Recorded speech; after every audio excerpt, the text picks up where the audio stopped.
Non, je vois que Amal Laoui nous a rejoint sur ce plateau. Pourquoi? Parce que c'est l'histoire du club. Mesdames, Messieurs, l'histoire du club, et elle prend la forme d'un guide de survie que distribue l'armée russe à ses soldats. C'est un guide, vous allez le voir, que va vous remettre l'un de nos assistants entrée, Anthony.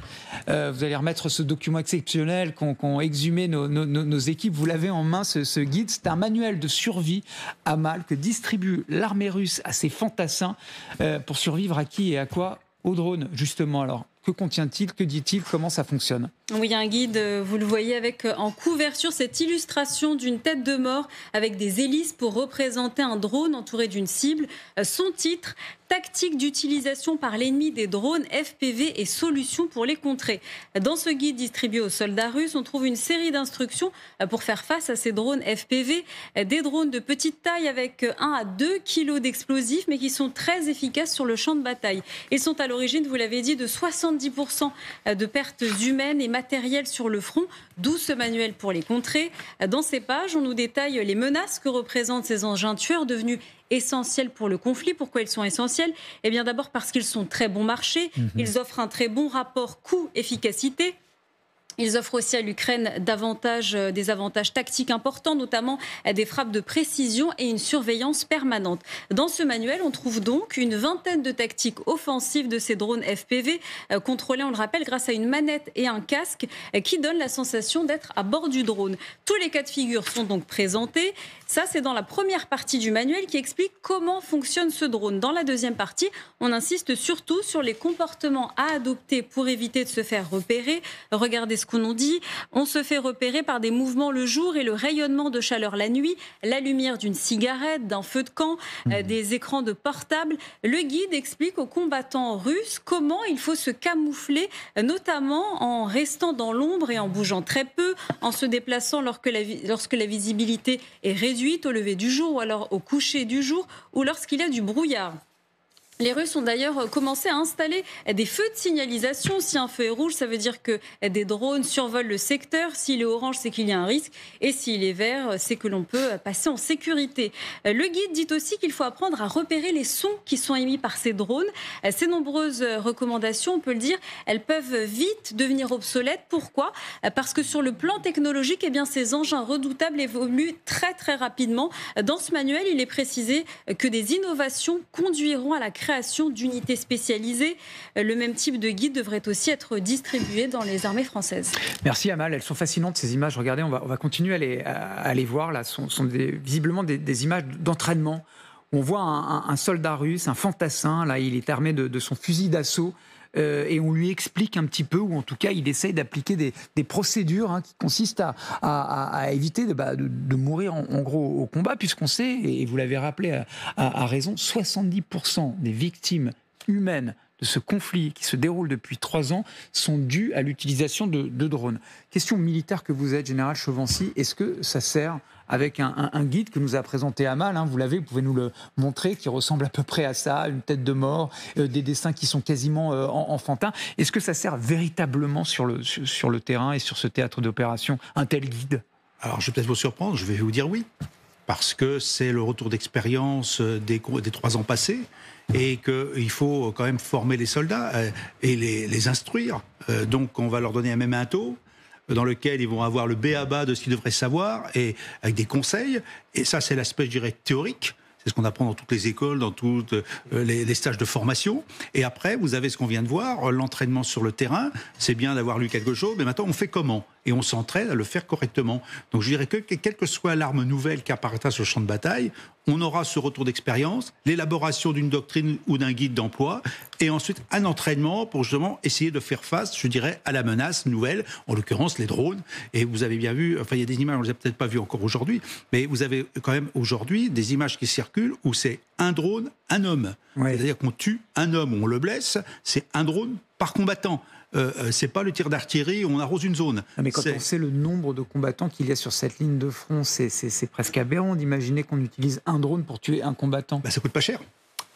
Par rapport à un obus qui vaut peut-être 3 000 €, un drone, ça vaut peut-être 50 €. La vie humaine n'est pas chère. Avec une petite charge explosive.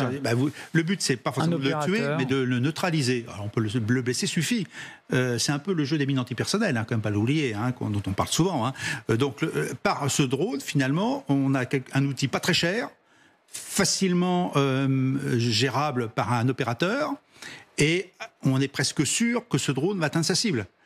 Sauf si la cible est formée à lui résister, à y répondre, et qu'elle a appris le b.a.-ba de sa propre protection ou de sa défense. Voilà. Donc on est dans un jeu normal, je dirais, du bouclier et du glaive. En l'occurrence, on s'adapte et on aura les mêmes soucis, nous, si on devait s'y mettre. Et si on le fait déjà, d'ailleurs, c'est s'entraîner comment ? Avec quoi ? Donc là, c'est du rudimentaire, ce que l'on voit. Ouais. Mais maintenant, il y aura sans doute la guerre électronique qui va se mettre en place, et un certain nombre de systèmes qui vont permettre de compléter le b.a.-ba du combattant. Je vais vous reposer une question encore, Général Chevancy, parce que vous êtes l'homme de terrain, si je puis dire. Vous connaissez encore une fois ces théâtres d'opération. On voit ces fantassins avec des fusils d'assaut, mais vous pouvez réagir aussi si vous le voulez, parce que ces images, elles sont quand même relativement incroyables. Voilà, cet homme-là, on le voit avec son fusil d'assaut, il tire sur un drone, très honnêtement, avec ces espèces de machines volantes qu'on peut déplacer dans tous les sens avec une télécommande. C'est réaliste quand même de viser au fusil d'assaut un drone. Je ne peux pas vous répondre, je n'ai pas testé. Je dirais que d'abord, il s'agit de donner confiance aux combattants. Il est certain que c'est pas... Donc c'est du psychologique. C'est psychologique au départ. Et après, avec un coup de chance, il pourra détruire le drone. Parce que quand on voit les images, on voit bien que les drones vont tellement vite que je ne vois pas comment le fantassin peut s'en sortir. Mais néanmoins, plus que de fuir, il va peut-être trouver une solution. Donc on est en train de le former psychologiquement à ne pas avoir peur du drone, car aujourd'hui, le drone fait peur. On ne sait pas d'où ça vient, on ne sait pas où il est, on ne sait pas ce qu'il va faire, que ce soit pour les Ukrainiens d'ailleurs ou pour les Russes. Il suffit d'écouter aussi les témoignages des soldats ukrainiens.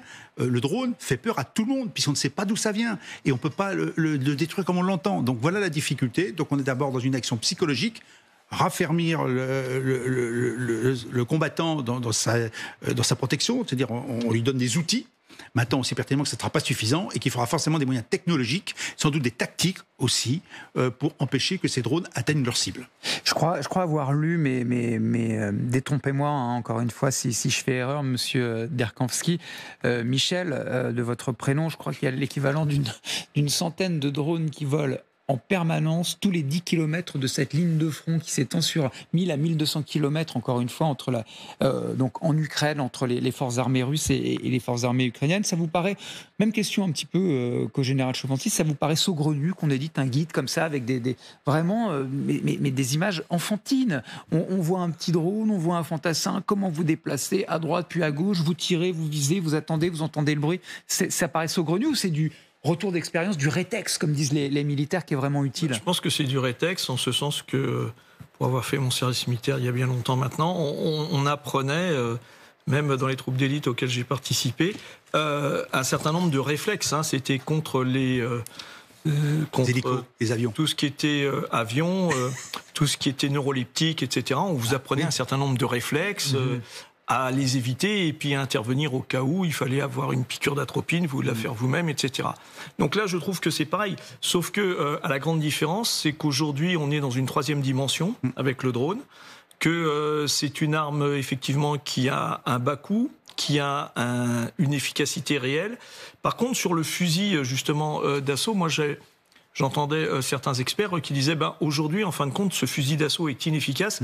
Ce qui serait le mieux, ce serait alors de trouver un fusil qui se rapprocherait du fusil qu'on utilise à la chasse, parce que tout simplement, on a une mitraille qui part en V et qui couvre un spectre large. Et à partir de ce moment-là, tout à fait. Et à partir de ce moment-là, on a plus de chances d'atteindre le drone, parce que le visé, lui, le drone en tant que tel, étant donné qu'il est très mobile et que vous avez en face un opérateur qui est très intuitif, vous n'allez pas y arriver. Alors que si vous avez un fusil de chasse qui tire en V et qui vous couvre une certaine zone, il y a au moins une des chances que ces plombs atteignent le drone.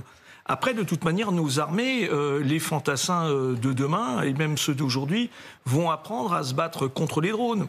Mais demain, contre les chiens meurtriers qu'on va utiliser pour les guerres et d'autres robots qui vont venir sur ces théâtres. On sait bien qu'aujourd'hui, cette modernisation du théâtre des armées va s'amplifier et que demain, un fantassin va devoir aussi apprendre à se battre contre un chien de guerre qui, lui, sera avec un seul logiciel et une seule détermination à battre tout ce qu'il a devant lui. Mais on trouvera encore des recrues compte tenu, encore une fois, de la reconfiguration. En fait, mais vous voyez bien qu'on trouve toujours des recrues. Vous voyez, des recrues, des fantassins, des hommes, encore une fois, de chair et d'os. Aussi. Je crois qu'on a un retour d'expérience, justement, par rapport à votre question. On pourrait penser que depuis que la Russie a envahi l'Ukraine, qu'elle a mis à bas cette société, qu'elle a voulu l'annihiler, regardez ce que font les Russes. On nous dit en permanence que si aujourd'hui il y a tant d'hommes qui s'engagent, c'est pour une question économique. Oui. Eh bien, ce sera le coût de l'économie. C'est-à-dire qu'on est en train de rétablir le lumpenprolétariat. C'est-à-dire que celui qui n'a rien sera prêt demain à donner sa vie pour avoir de quoi faire vivre au moins sa famille, puisqu'il sait que de toute manière, il va être annihilé. Mais vous me tendez la perche, Michel Derkanski, et c'est une question que je vais poser à Oksana Menilchuk. Vous soulevez le levier économique, aller faire la guerre pour gagner sa vie, concrètement, et notamment quand on est russe. Et c'est vrai qu'on va recruter des fantassins au fin fond de la Russie, dans les provinces les plus éloignées. Mais Oksana Menilchuk, si j'ai bien suivi, les Ukrainiens, eux, ils font la guerre parce qu'il y a une dimension existentielle. Compte tenu de la configuration et de la reconfiguration du théâtre des opérations, est-ce qu'on retrouvera et on trouvera encore des recrues ukrainiennes pour aller se battre contre des machines, contre des drones, contre des animaux guerriers, contre toutes sortes d'éléments, encore une fois, électroniques qui nécessairement prendront l'avantage sur vous? Déjà, je voudrais commencer ma réponse par la confirmation que les Ukrainiens, ce sont les premiers qui désirent arrêter la guerre le plus vite possible. Mais c'est nous qui imposons un peu dans cette guerre des drones, c'est nous qui imposons les conditions de cette bataille.